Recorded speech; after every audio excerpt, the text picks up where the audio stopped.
Hello guys, welcome back to my YouTube channel Forceful Anime.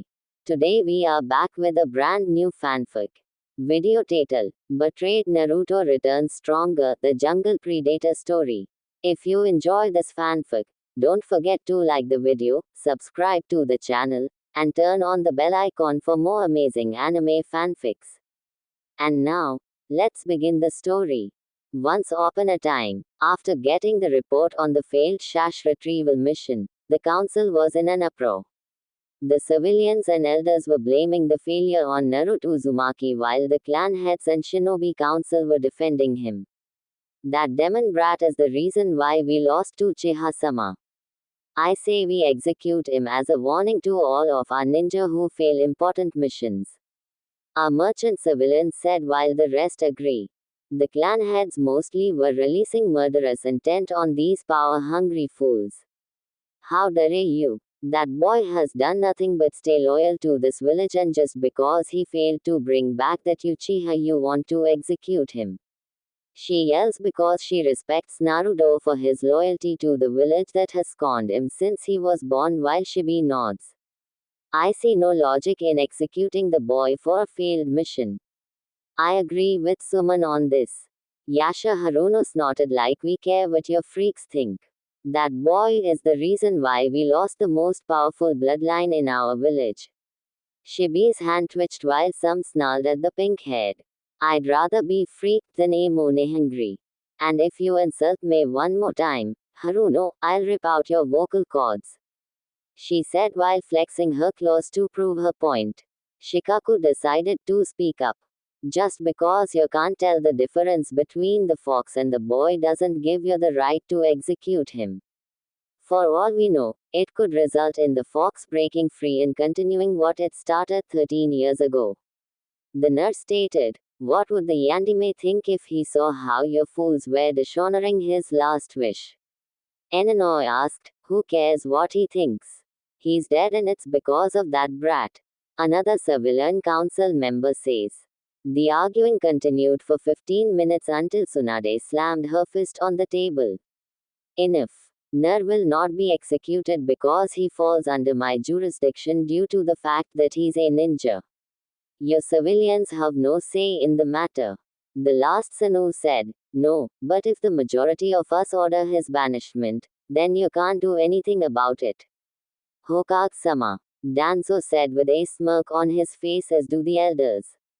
Tsunade and the clan heads look at them in shock. What? She yelled. We should do a vote. Hands raised for Naruto Uzumaki's banishment. Danzo asked he, Kaharu, Homaru, and the civilian council raised their hands. Hands raised against the banishment. Tsunade and the clan council raised their hands but frowned as they were outvoted. The others smirked as they finally got rid of the demon brat. Naruto Uzumaki is banished from Kanagakure and Hokuni, and if he's not out of the village or country in less than 3 days, he'll be declared as a missing Anyong and killed on sight. The Warhawk stated, clenched her fists and growled, but then smiled at them, making them shiver. Fine. Naruto Uzumaki will be banished from Fire Country. Now, as for the Uchiha, he will be put into the bingo book and will be declared as ab-rank missing Anyong with a kill on sight order. And for compensation for his actions, his clan's treasures, scrolls, money, and property will be taken and split up upon the clan heads, and his status as a clan member will be null and voided by order of the Go Team Hokage, she said while inwardly smiling because she hated the Uchihas. The clan heads smirked at her actions while the civilians went into an uproar, demanding that she change her decision until she yelled, shut the hell up right now, oh! I'll have you all removed from the council. She roared as they all shut it up. Your fools praise the traitor as if he was Kami. Yet you treat the hero of this village like he was the devil reincarnated. My decision is final and this meeting is over. I have to go tell our hero that he's been banished by the very people and village he swore to protect. She said before walking out, but then turns around to look at them. You better pray that this doesn't come to bite us back in the because if it does, you have yourselves to blame. then walks out of the council room while tears run down her face and cursing herself for not doing more for the boy she thought of her grandson. Naruto's hospital room. The boy stared at the ceiling with a blank expression on his face. Sakura came in earlier yelling at him for not bringing back her Sashik and said that she never wanted to see him again and walked out. His so-called sensei didn't even bother to come check up on him and probably blames him for not bringing Sasuke back. Didn't I tell you, kid? No matter what you do, these ninja will never accept you. You should leave this hellhole and be done with them. To hell with your dream. They would never accept you as their cage. You know I'm right, Kelobi said as she heard the boy grunt. He hated to admit it, but she was right. They would never let him be Hokage no matter what he did. Could this day get any worse? He said to himself until he saw us walk in his room with a saddened expression on his face. What's wrong, Obachan? He asked. I'm sorry, Nar, but you are banished from the village by order of the council. You have 3 days to leave the country or you will be declared a missing and young and killed on sight. She choked out. Naruto's eyes widened, but he then hangs his head down and tears fell from his face. So, they finally found a way to get rid of me, huh? I should have known this would happen sooner or later. Oh well. At least I'm finally out of this hole. He gets out of the bed and gives her a hug. She hugs him back while her tears fell on his blonde hair.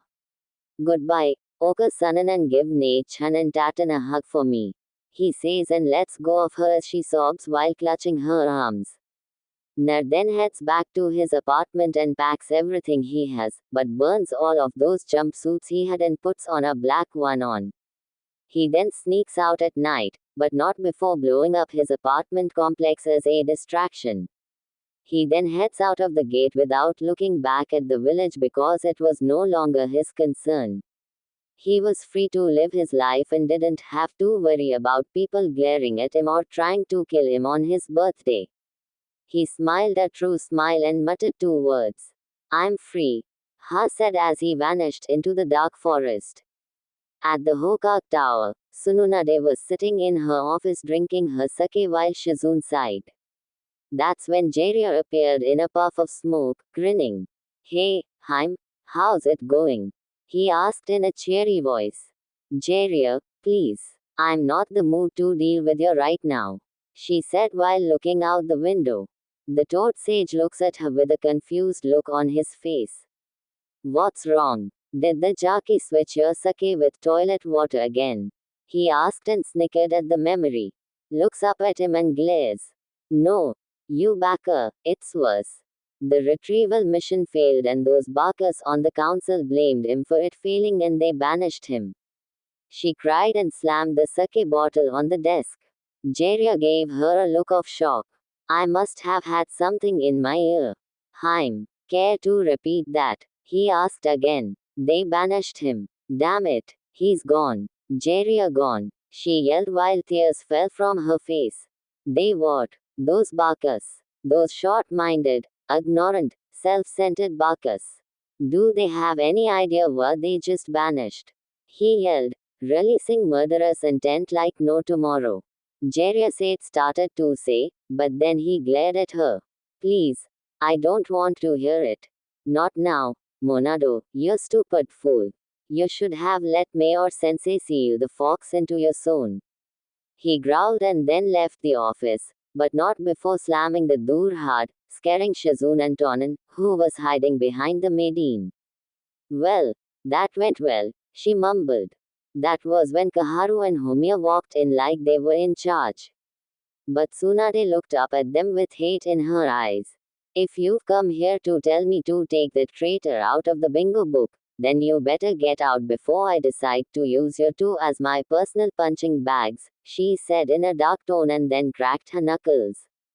They both gulp and then leave in fear, not wanting to face her wrath. Damn vultures, she mutters and grabs her sake bottle and drinks out of it. Naruto was now at a shinobi store in a village in river country buying some more shinobi gear including weights and scrolls. He was happy because he finally had decent weapons. After paying for the items, he heads out of the village and heads to Mars country. But little did he know that Danzo's root and Bo were tailing him. Kit were being followed. The vixen warned while Nar nodded.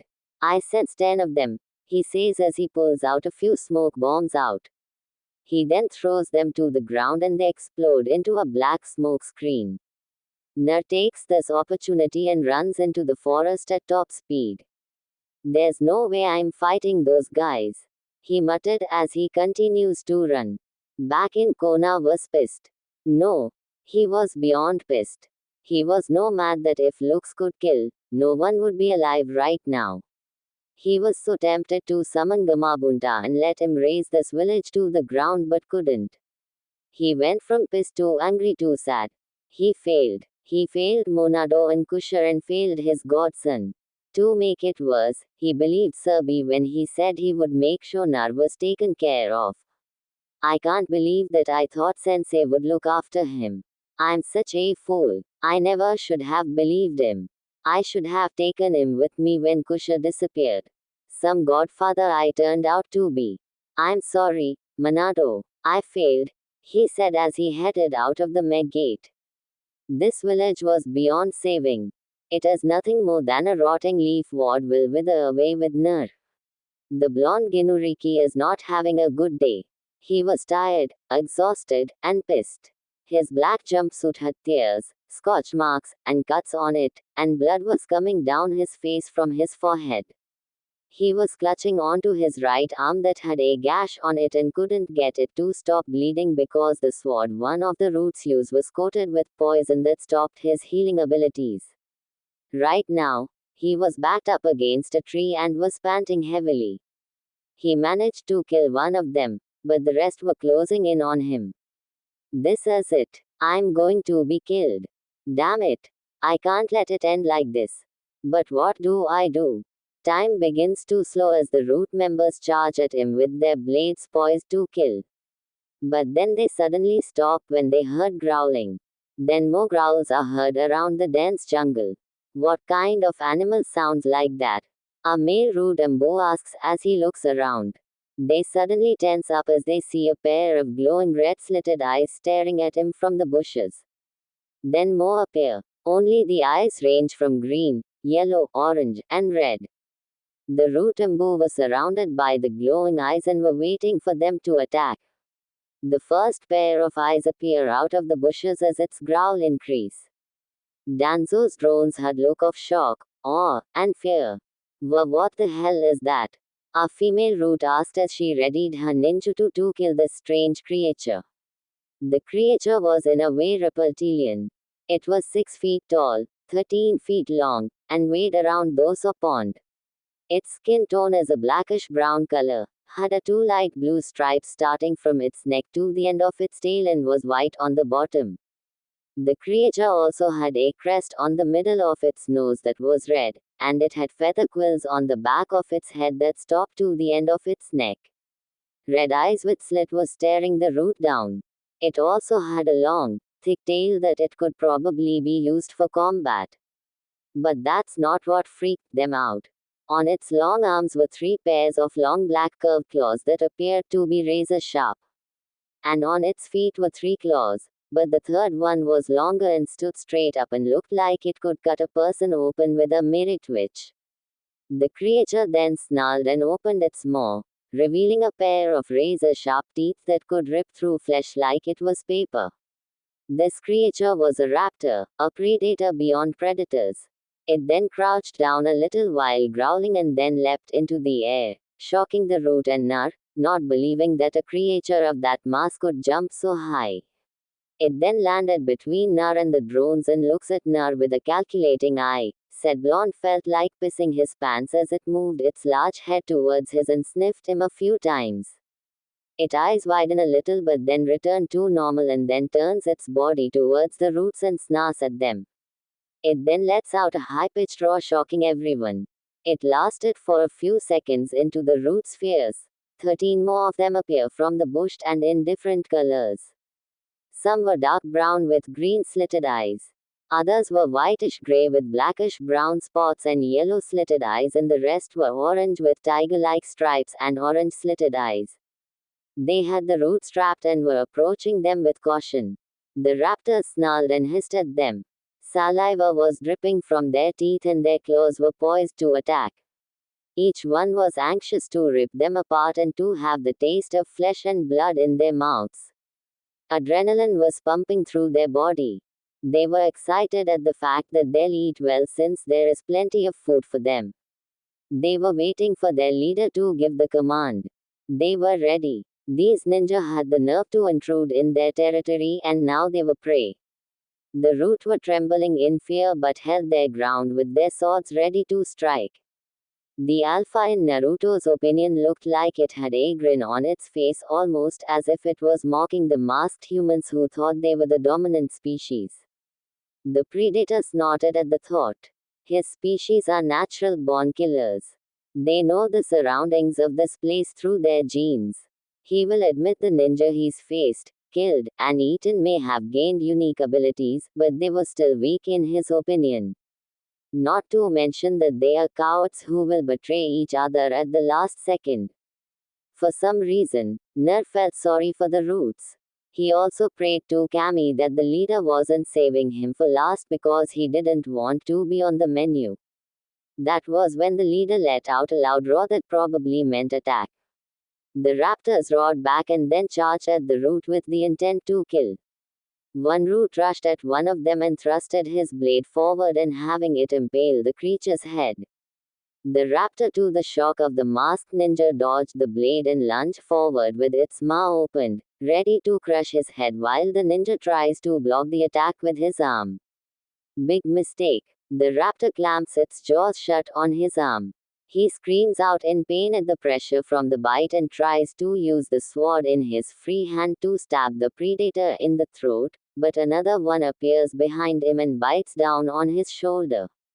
Blood sprays on its face. The ninja's screams grow louder as the one on its arms shoves him to the ground, and they proceed on ripping him apart with their claws and teeth in a fast rate. The female Root Barley managed to evade the jaws of one and swung her blade at it, only for it to stop the attack with its teeth and shatter the blade. She steps back in shock while another swings its tail at her and knocks her to the ground. The other raptor leaps and lands on her. Its sickle claw then impales her stomach and rips it open and her insides and blood spills out. She lets out a cry of agony while the other starts to rip out her entrails out and the other one held her down. Ner watched in horror as he saw these creatures rip apart the Root, whose screams echoed through the jungle. One was dragged into the bushes by two of them and was torn apart. The sight of blood and organs was spraying all over the vegetation and Ner couldn't help but turn green at the sight. Never before has he seen something so graphic. Other Roots had their arms and legs ripped off forcefully. These raptors were vicious, fast, and merciless and were also very smart because they avoided being hit by their weapons. 10 minutes later, the place was quiet, and the pack of raptors were feasting on the dead bodies of the Roots. Ner, who watched the whole thing, did the only thing he could do. He fainted, which made the leader look at him, wondering if he was still alive. He then approaches the blonde and nudges the unconscious boy for a while. He then barks at one of the male raptors who approach him and tilts his head over at the boy. The orange-colored predator looks at Ner for a while and blinks. The alpha growls and chirps at the male who nods his head, walks over to Ner. He picks the unconscious boy up by his hood with his teeth and places him on the leader's back, who runs off into the deep jungle with the boy. Kelobi, who was watching the scene through Naruto's mind, chuckled. I should have known that Contract was still around. Only his family's blood were able to summon him and his kin. Perhaps this boy will be the one to destroy that man and his clan's hostiles. Moya, you and your clan are a plague to this world, and I'll make sure every single one of you end up in the stomach of the Shinigami. She growled, and her eyes glowed red. cabin in the jungles of Mars country. Nar groaned as he slowly opened his deep sarung eyes. He woke up to find himself in a bed and his jacket and shirt were gone.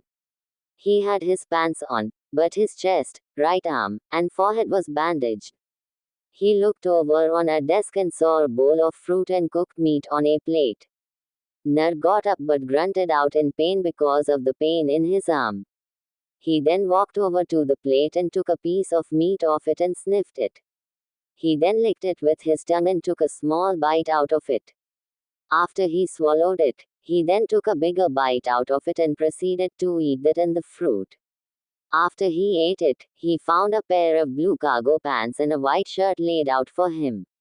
He puts that on and walks out of the room. Did you sleep well? A feminine voice asked. Nar turned his head to see a female wearing a blue cloak with a hood covering most of her face, but she was smiling. She wore a red shirt with a black jacket and red cargo pants. Who are you and where is that creature I saw earlier? He asked, wishing he had a cane on him. The hooded woman sighs and replies. Those were my summons. I usually have them patrol this area. I'm sorry if they scared you. She apologized. Nar grins sheepishly. Yeah, I'm just glad they didn't have me for dessert. She chuckles, but then her smile drops and tears fell from her eyes. Nar, I'm sorry, she says while he looks at her with a confused look on his face. How do you know my name and why are you apologizing for not realizing that you've been alive this whole time? I'm sorry I didn't come back for you, B. But those bastard elders told me you died when the cowbee attacked, and I was so distraught and hurt when I lost your father that I didn't even bother to come back for you. She then walks over to him and pulls him into a hug and cries on the top of his head. Please don't hate me, Naru-chan. I swear I didn't know. I didn't know. Nar blinks for a while and was a little uncomfortable with the stranger hugging him. Who exactly are you? He asked. She then lets go of him. Nar, if I tell you who I am, will you promise not to explode on me? I won't, I promise, and I never break my promises. He says, Narut, I am your cousin, she says as she removes her hood, revealing a woman with red hair, blue eyes, and the face of an angel. Naruto's eyes widen and his hands hang down to his side. She's been alive this whole time, but why didn't she come back for wait? She said some bastard elders in Konoha told her I died, but why would they? Who is my father anyway? Ozzy said my parents died when Q attacked. His head hung down and his hair covered his eyes. Ka-san, can you do his one favor for me? He asked with a shaky voice. Kusha looked at him and knelt down to his level. He looked up to at her with tears in his eyes. See, can I have another hug? He asked her, and she instantly hugged him even tighter, while he sobs onto her shoulder and returns the hug, hoping that this wasn't a dream or illusion. Right now, he was happy. Happy that he had family in this world, even if it's just his mother. Kusha kissed him on the forehead and told him everything was going to be okay. Now, after that little reunion, Naruto told her how his life was in Konoha. And to say she was pissed was an understatement. How dare those fools do this to my son? Worse, they dishonored Minato Khan's dying wish. I'm so glad that I took Minato's inheritance with me. They will pay. I swear Konoha will pay for this. She said. Don't worry about them, Sochi. They can't get to you anymore. So tell me, did any good things happen to you? She asked in Naruto's grin grew. He told her about all of the awesome parts of his life. Kusha's jaw dropped and her eyes were ready to bulge out of her head. Her face returned to normal and she grinned. So my boy not only had a bridge named after him, he is also the hero of not one, not two, not three, but 4 countries. Ha, take that. Fukaku TM, my son is better than yours, she said while pumping her fist in the air. Naruto's sweat dropped as did Kelu, so she's who I get my energy from, he mumbled. After that, Kasha told him who his father was, and Nar couldn't help but be happy. It hurt him that his father, The Yandami had to give up everything for that village, but understood his reasons. I'll make you proud, Dad. I'll become even greater than you. Even if I can't become Hokage, I'll be the strongest ninja in the world, he said while Kusha smiled. Nerut-kun, I'm taking you back to my former home Whirlpool country to train you in the ways of the hunter. And she said while he looked at her in shock. Let me explain. See, before my homeland was destroyed, the Uzumaki clan was a clan of hunters and who were unrivaled. We usually take on missions that not even Ambu would do due to the high death risks involved. We also have a cake Jainke called Shinkoku, spiritual blessing. It is a chakra-based bloodline of the Uzumaki clan. This bloodline makes it so an Uzumaki clan member has 5 times the regular amount of chakra control one has, making even ninja with cage level status look weak in comparison. But the downside is that with the amount of chakra control means a person needs to have a near supernatural physical endurance and physical energy, or else the control won't make a difference without any power to go with the used technique. Do you understand so far, Son? Kusha asks while Nar nods in shock. She smiles back. Good. Also, you should know that you also have your father's bloodline also. It's what gave him his title, the Kiroi Senku, Yellow Flash. It's called Shinsuku, Godspeed. I don't know much about it, but from what Manado Koi told me, it's a bloodline trait of the Namakaze clan that had been given to them by the Shunshin Flash goddess herself. The bloodline grants the person the ability to move at god-like speeds, and some could go just as fast or faster than the speed of light itself. Naruto's jaw was on the floor as she finished explaining his 2 sans bloodline trait and can't help but grin like a madman. Kusha saw this and laughed. So when do we start training Kasam? He asks while she stops laughing. Soon. But first let me tell you about our summoning contract, because it was also the reason why Vipul country was nearly wiped out. Our contract was considered the strongest and oldest of any other and has been around since the Rakudo Sen, sage of the 6 paths, founded Enjutsu and created the shinobi world. This contract is known as the Ancient Creature Contract. The creatures in this contract are beings that have lived since the forming of the world and even before the Beiju were known. Not only that, but the creatures who created this contract are capable going toe-to-toe against any summon or buju, with their leader being on par with the Kelobi. Kusha explained while Naruto's eyes widened. A summon whose power is on par with the Q. Unreal. Wow. So, can you summon him? Ka-san, he asked while she shook her head. No. But I can't summon his mate who is the second boss, and she is one who you do not want to piss off. Sochi, she said, shuddering at the thought. Nar blinked a few times and realized something. Wait, you said he has a mate who's the second boss. I thought there's only one boss for a contract. Most do only have one boss, but there are a few rare ones that have 2 who are mates, and there are also sub-bosses who the me-boss or bosses leave in charge of a certain group of summons. Naruto scratches his head in confusion and Kusha couldn't help but giggle at her son's face. Don't worry, Son. Once we start your training, I will help you with the more difficult things. Shouldn't you know most of this stuff already? She asked. Naruto looks down at the floor. No. My academics in the Ninja Academy was screwed up by those teachers, and my sensei was too busy sucking up to the Uchiha. He muttered while Kusha was shocked that they would go so far as to ruin his ninja career. She puts a hand around her son to comfort him. Don't worry, Sochi, because when I'm done with you, no one, not even the Sonin, will be a match for you.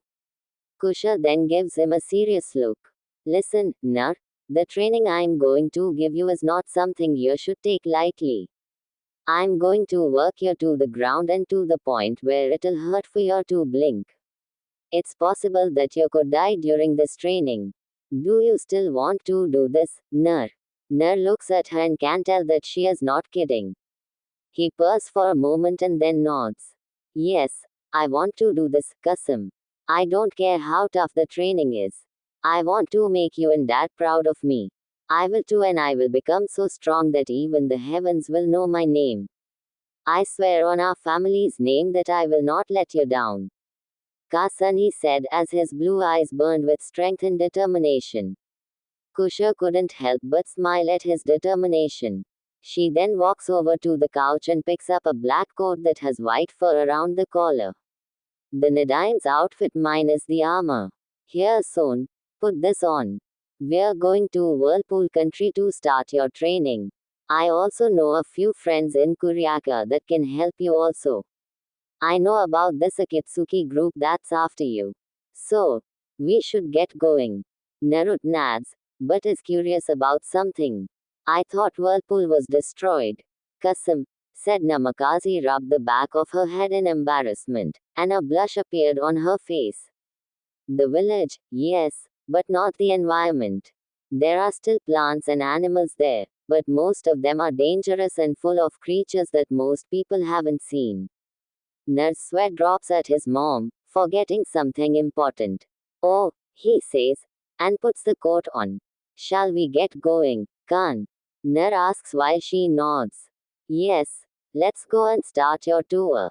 I mean training, she said with a glint in her eye that made a shiver go down Naruto's spine. For some reason, I keep seeing the image of the Shinigami hovering over my mother's head, pointing at me. He thought while Keilu was laughing her head off in the cage, feeling sorry for her container. In Konoha, when word got out in the village that Nar was banished, the villagers partied, saying that they were free of the demon brat. But most of the younger generation was confused at why they called him a demon when he hasn't done anything wrong. Sakura didn't care that he was gone and was glad that she didn't have to look at that idiot for the rest of her life. Haruka was pissed that this happened.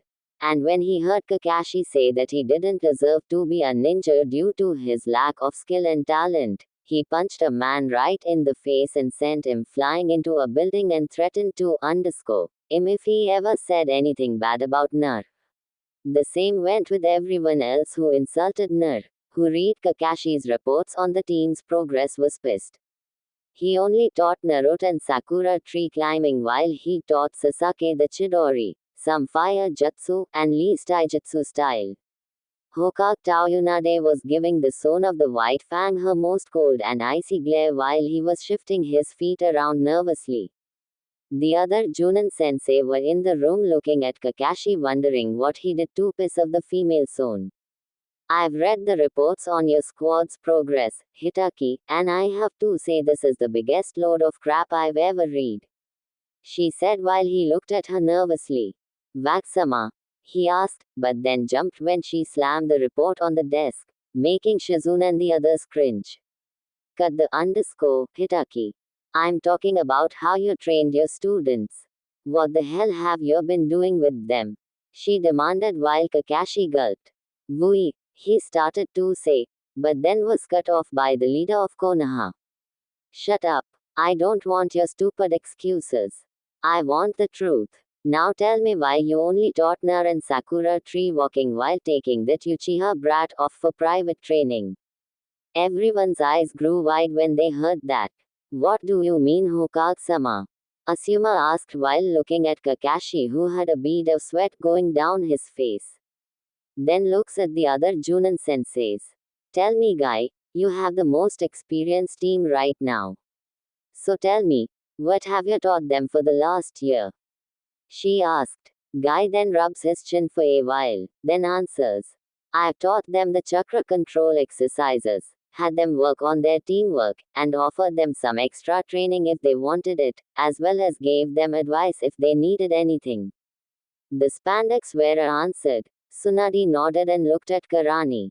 Inyu, Kurana, the genjutsu mistress, thought for a moment and replied, the same as Guy.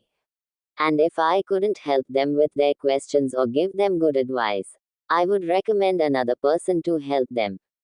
She answered. And the last Sanju looked at Asuma. Same here, Hokage-sama. But if I may ask, what does our form of training have to do with Kakashi? He asked while Kakashi gulped. Simple, Asuma. Compared to all of you, Kakashi here is a she said while the copy Anyong flinched. Hitaki here spent the last 9 months giving the now traitor private training while leaving his other two to rot and practically end up getting themselves killed. It was by pure luck that they survived their first rank mission as well as their first Chunin exam.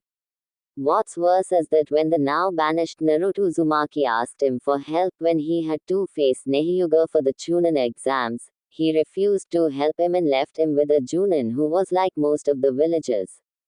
They all looked at him in shock and Kurenai narrowed her eyes at him. Is what the Hokage said true, Kakashi? Did you neglect two of your students just to train the Uchiha?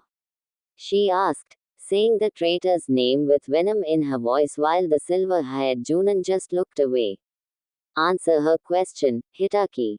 Did you or did you not neglect your two students for the Uchiha? Commanded while Kakashi sighed and looked at Karani. Yes, I did, but my reason for doing it was smack. He tried to explain but ended up getting slapped hard in the face. Courtesy to Karane Yuhi. Sununade just watched and the male Junin looked at her with wide eyes. Reason. You have a reason for neglecting two of your students. Yelled Kurana while the males in the room backed away, not wanting to face her wrath. Kakashi had a look of shock on his face and slowly turned his head towards an angry Karani. Tell me your reason for neglecting two of your students and don't give me any underscore, because right now I feel like beating the underscore out of you. The Genjutsu mistress said while releasing murderous intent on the frightened man. I did it because Ner didn't show her any talent as a ninja and D doesn't deserve to be one. He only managed to get this far by luck. He replies when those words came out of his mouth the room temperature dropped. Kurenai and Shizune were glaring holes into the scarecrow's head. That's it. That's your reason for neglecting his training. Because you thought he didn't have any talent, she said in a low voice. Kakashi nodded. Big mistake. Kurenai suddenly grabbed him by the collar of his flak jacket and slammed him into the wall. You idiot. That's the biggest load of underscore I've ever heard. No talent. He beat me and that kid from Suna. And you have the nerve to say he doesn't have any talent. She roared. Kakashi was struggling to remove her hands. Karani I smacked. He wheezed out but then got slapped again by her. Shut up your pathetic excuse of a ninja. You are always spouting those who break the rules are trash. But those who abandon their comrades are less than trash. Well, guess what? You are lower than trash. I can't believe you do that to him, especially when these short-minded fools made his life a living hell. The Yandime would be disgusted with you. You're nothing but a damn hypocrite.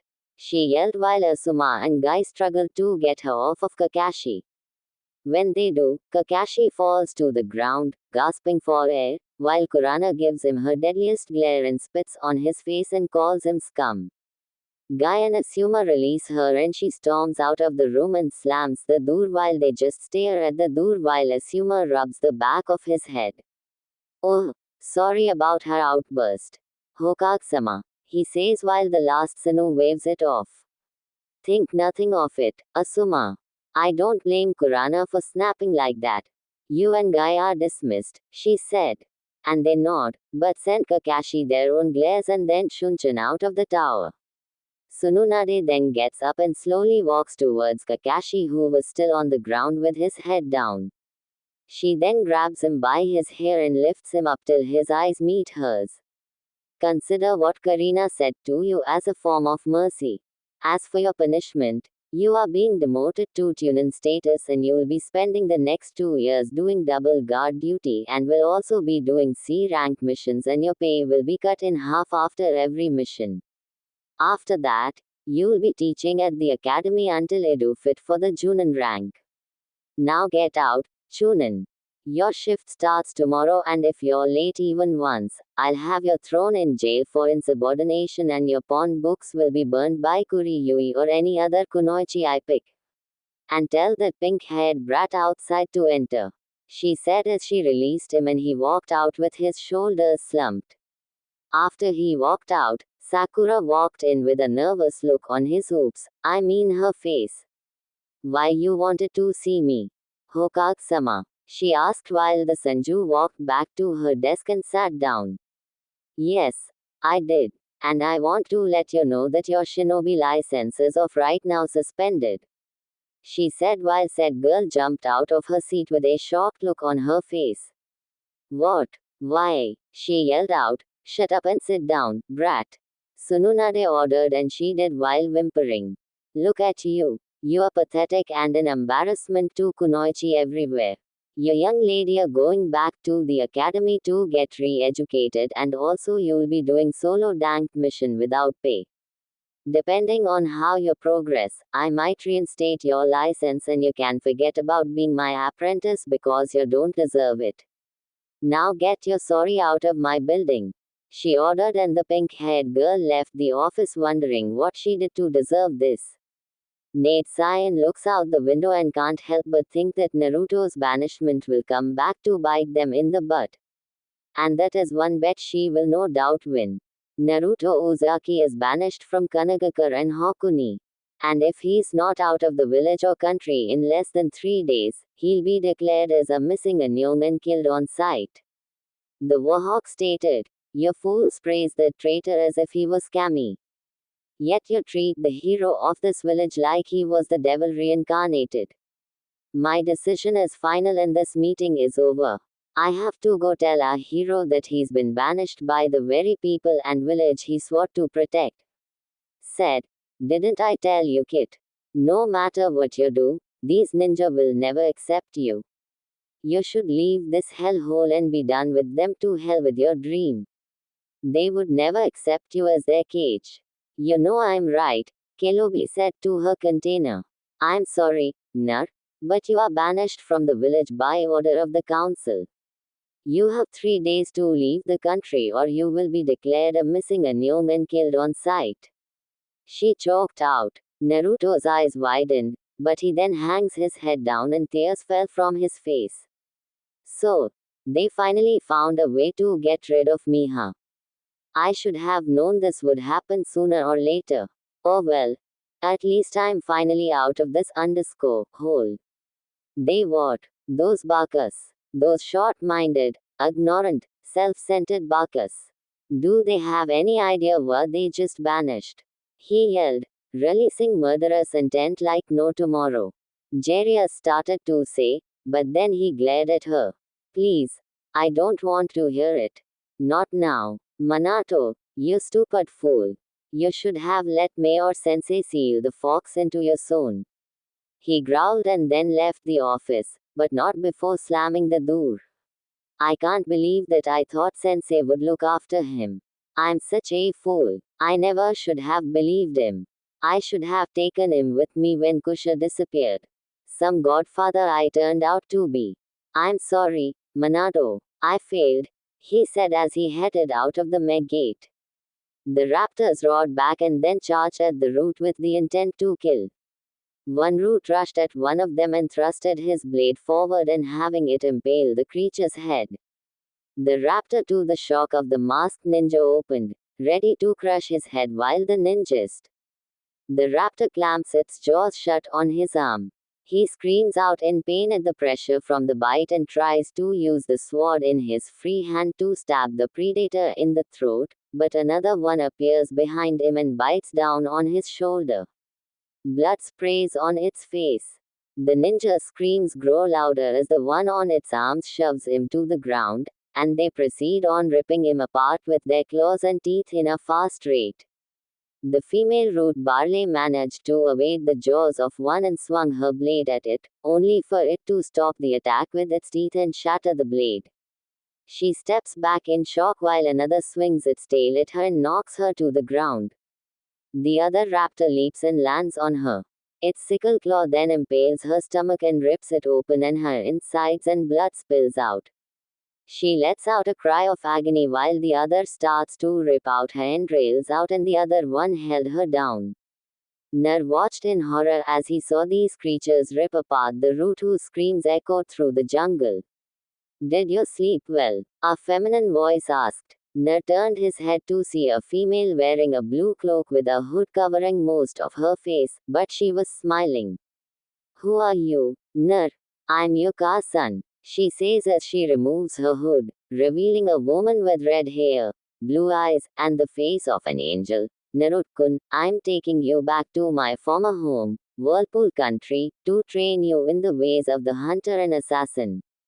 She said while he looked at her in shock. Listen, Nar, the training I'm going to give you is not something you should take lightly. I'm going to work you to the ground and to the point where it'll hurt for you to blink. It's possible that you could die during this training. Do you still want to do this, Nar? Nar looks at her and can tell that she is not kidding. He pauses for a moment and then nods. Yes, I want to do this, Kasan. I don't care how tough the training is. I want to make you and Dad proud of me. I will surpass Tuzin and I will become so strong that even the heavens will know my name. I swear on our family's name that I will not let you down, Kasam. He said as his blue eyes burned with strength and determination. I've read the reports on your squad's progress, Hitaki, and I have to say this is the biggest load of crap I've ever read. She said while he looked at her nervously. What do you mean, Hokage-sama? He asked, but then jumped when she slammed the report on the desk, making Shizune and the others cringe. Cut the underscore, Hitaki. I'm talking about how you trained your students. What the hell have you been doing with them? She demanded while Kakashi gulped. Wui, he started to say, but then was cut off by the leader of Konoha. Shut up. I don't want your stupid excuses. I want the truth. Now tell me why you only taught Nar and Sakura tree walking while taking that Uchiha brat off for private training. Kurenai narrowed her eyes at him. Is what the Hokage said true, Kakashi? Did you neglect two of your students just to train the Uchiha? Yes, I did. But my reason for doing it was smack. He tried to explain but ended up getting slapped hard in the face courtesy to Kurenai. Just watched and the male Junin looked at her with wide eyes. Reason. You have a reason for neglecting two of your students, yelled Kurana while the males in the room backed away, not wanting to face her wrath. Kakashi had a look of shock on his face and slowly turned his head towards an angry Kurana. Tell me your reason for neglecting two of your students. And don't give me any underscore, because right now I feel like beating the underscore out of you. The Genjutsu mistress said while releasing murderous intent on the frightened man. I did it be because Nar didn't show her any talent as a ninja and he doesn't deserve to be one. He only managed to get this far by luck. He replies when those words came out of his mouth. The room temperature dropped. Karani and Shizune were glaring holes into the scarecrow's head. That's it. That's your reason for neglecting his training. Because you thought he didn't have any talent. She said in a low voice. Kakashi nodded. Big mistake. Kurenai suddenly grabbed him by the collar of his flak jacket and slammed him into the wall. You idiot. That's the biggest load of underscore I've ever heard. No talent. He beat me and that kid from Suna and you have the nerve to say he doesn't have any talent. She roared. Kakashi was struggling to remove her hands. Karani I smacked. He wheezed out but then got slapped again by her. Shut up your pathetic excuse of a ninja. You are always spouting those who break the rules are trash, but those who abandon their comrades are less than trash. Well, guess what? Question mark. You are lower than trash. I can't believe you do that to him, especially when these short-minded fools made his life a living hell. The Yandime would be disgusted with you. You're nothing but a damn hypocrite. She yelled while Asuma and Guy struggled to get her off of Kakashi. When they do, Kakashi falls to the ground gasping for air while Kurana gives him her deadliest glare and spits on his face and calls him scum. Guy and Asuma release her and she storms out of the room and slams the door while they just stare at the door. I should have known that contract was still around. Only his family's blood was able to summon him and his kin. Perhaps this boy will be the one to destroy that man and his clan's accursed eyes. Moya, you and your clan are a plague to this world, and I'll make sure that every single one of you end up in the stomach of the Shinigami. She growled and her eyes glowed red. 4 years later, jungle country forest. The sky was dark and the light of the full moon was shining down on the forest of jungle country. The wind was blowing fast, making the plant life in the jungle sway back and forth. The cries of different animals echoed through the dark and dense jungle. It is said that nighttime is the time for those who have been sleeping and conserving energy during the day come out to hunt at night. Darkness is the predator's best element because they can't be seen when they're stalking their prey. A black leopard with glowing yellow eyes moves and leaps through the trees while stalking an old wild boar who was digging through the soil with its tusks looking for shrubs and roots to eat. The hunted has to always be on alert at night because the hunter can strike from anywhere anytime. And if they let their guard down for even a second, it's over. The wild boar's head shoots up and turns its head in different directions while it sniffs the air and its ears also move in different directions. It can't depend on its poor eyesight, so it depends on its other senses to alert it when a threat is nearby. The hunter doesn't rush an ambush. It analyzes what it hunts. Its sense of pattern, how it walks, the way it moves, everything. When the hunter sees an opening, it goes for it instantly. The leopard freezes and lowers its body slowly to blend with the darkness when the boar looks around. After the boar stops searching and continues to eat, the leopard slowly rises and continues to walking on the tree branch while eyeing the large pig. It then moves downwind to avoid having its scent being carried into the wind and in the boar's direction. It then crouches down and gets ready to pounce on the pig. Its claws are flexed and adrenaline is pumping into its body. The boar starts to get drowsy and starts to lie down. The leopard sees its chance and leaps into the air with its front claws stretched out. It lands on the startled boar and both animals wrestle on the ground. The squealing boar cries out in pain as the leopard's claws sink into its body and tears through it. The leopard avoids the tusks and when it sees the jugular, it opens it, revealing 4 long white canines and sinks its fangs into the pig's neck. Blood seeps onto its tongue, making the big cat tighten its grip on the struggling pig's throat. The grip gets tighter and tighter until a bone-crunching snap is heard. The boar stops struggling and its body goes limp. The leopard waits for a few minutes and then drops the dead body and it releases a victory roar that echoes through the forest. It then drags the boar's body into the trees where it can eat it without having to deal with the other hunters. In the world of the wild, it's survival of the fittest. Hunter be hunted, eat or be eaten, kill or be killed, and the strong live and the weak die. This theory is used throughout the world and continues on. 2 screams suddenly echo through the jungle and 4 blurs are seen leaping through the trees of jungle country. 3 males and a female wearing Aiwa Junon outfits and headbands were running away as if the Shinigami was after them. They landed on the ground and looked around the forest frantically while having looks of horror and fear in their eyes. They were breathing heavily and had their kanai out. They were Ki, Yatsuki, and Kurtsuki. And they were without a doubt afraid. Very afraid. Oh, Kami, did you see who got Seda and Jira? Who was that guy? Ki asked. I think that was the Ryushi Juti hunter god, he said while Yatsuki and Kurtsuki eyes widened in horror and looked at him. Why? You're kidding. That is a myth. A scary story kids are told. Kurtsuki started to sweat like crazy. She lost her older brother to that bounty hunter assassin. And when his body was brought back to the village, it was in a form that would make even a war veteran shinobi lose it. His head was gone with his body was torn to ribbons and was barely noticeable. What do? We can't escape. He won't let us. This is the Rai Juti we're talking about. It is said one that he has never lost a bounty or failed an assassination mission. For those who somehow manage to escape, him will be hunted down and he will find you no matter what. He'll kill us. He'll kill us all. Thank you so much for watching the video until the end. See you in the next video tomorrow.